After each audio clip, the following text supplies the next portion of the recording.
Hello students, अब हम लोग सॉल्व करने वाले हैं एक्सरसाइज 12.2 का क्वेश्चन नंबर 7।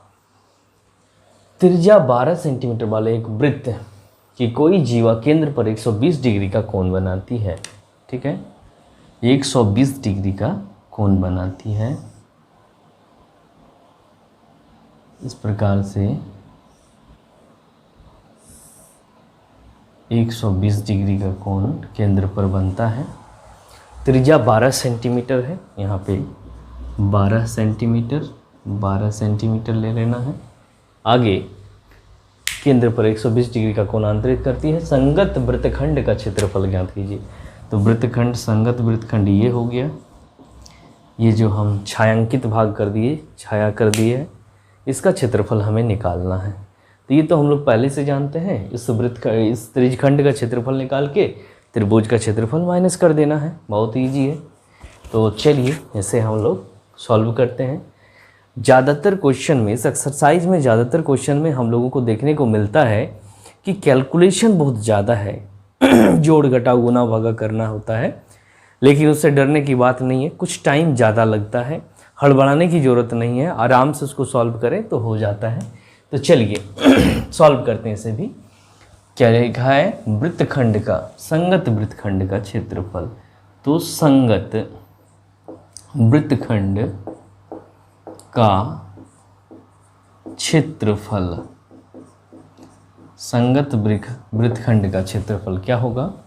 तो हमने कहा अभी जो ये त्रिज्यखंड बन रहा है, ठीक है, संगत त्रिज्यखंड, संगत त्रिज्यखंड का क्षेत्रफल, और उसमें माइनस करेंगे संगत त्रिभुज का क्षेत्रफल, त्रिभुज का क्षेत्रफल। ठीक है, तो संगत त्रिज्यखंड का क्षेत्रफल क्या होगा?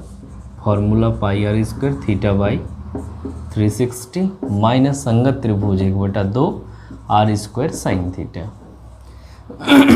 तो चलिए पाई का वैल्यू कितना लेना है? 3.14 क्वेश्चन में दिया हुआ है, इनटू आर स्क्वायर यानी कि 12 गुना 12, थीटा 120/360 माइनस 1/2 गुना आर स्क्वायर यानी 12 गुना 12 साइन थीटा यानी साइन 120 डिग्री।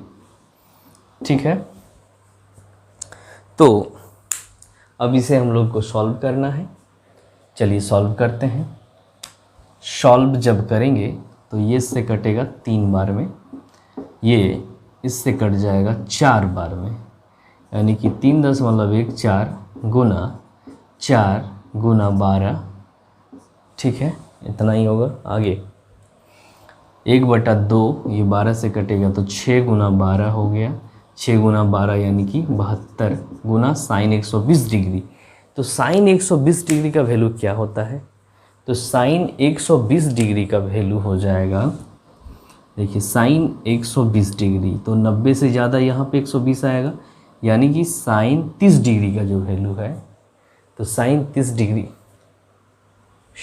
कॉस 30 डिग्री का जो वैल्यू है वो हो जाएगा।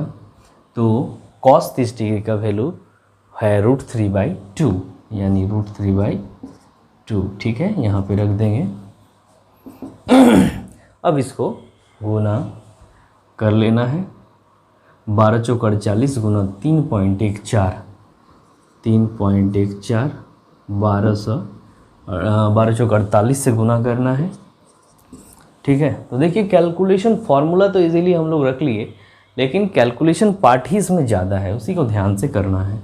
तो 48 से जब मल्टीप्लाई करेंगे, 8 चौक 32, 2 3 रहा, 8 और 3 11 के 1, हाथ में 1, 8 3 24 और 1 25 गुना 4 से करेंगे, 4 4 16, 4 रहा 1, 4 1 5, 4 3 12, 2 6 1 7, 5 5 10, 2 2 4 1 5 1, यानी कि आ गया 1 5 0 7 2, 2 डिजिट से पहले पॉइंट लग जाएगा, माइनस। अब 72 ये कट जाएगा तो 36 आ गया। तो 36 गुना √3, यानी कि √3 का वैल्यू 1.73 होता है, उसको 36 से मल्टीप्लाई करना है, 36। तो 6 दिया 18, हाथ में रहा 1, 6 सत्ते 42, 1 43 के 3, मेरा 4, 6 और 4 10, 3 तिया 9, 7 तिया 21 और 3 और 2 5, यानी कि 8, 3 9 12 के 2, यहाँ भी 2, यहाँ 6, 6 2 2 8, 6 2 2 8, 2 डिजिट से पहले पॉइंट। अब इसको भी माइनस करना है, 150 72 में माइनस करना है 62 28, 12 में 8 गया 4, 12 में 8 गया 4, 6 में 2 गया तो 4, 10 में 2 गया तो 8, 4 14 में 6 गया तो 8, यानी कि 8 8 4 4, 2 डिजिट से पहले पॉइंट। अब ये क्या निकाल रहे थे, क्षेत्रफल, तो सेंटीमीटर स्क्वायर, ये हो गया इसका आंसर। तो हम लोगों ने देखा इस क्वेश्चन में डिफ़िकल्ट पार्ट क्या, अगर कहा जाए डिफ़िकल्ट तो कुछ नहीं है, लेकिन कहा जाए तो क्या, कैलकुलेशन है, जिसके चलते इसमें ज़्यादा टाइम लगता है, बस और सब ईजी ही है।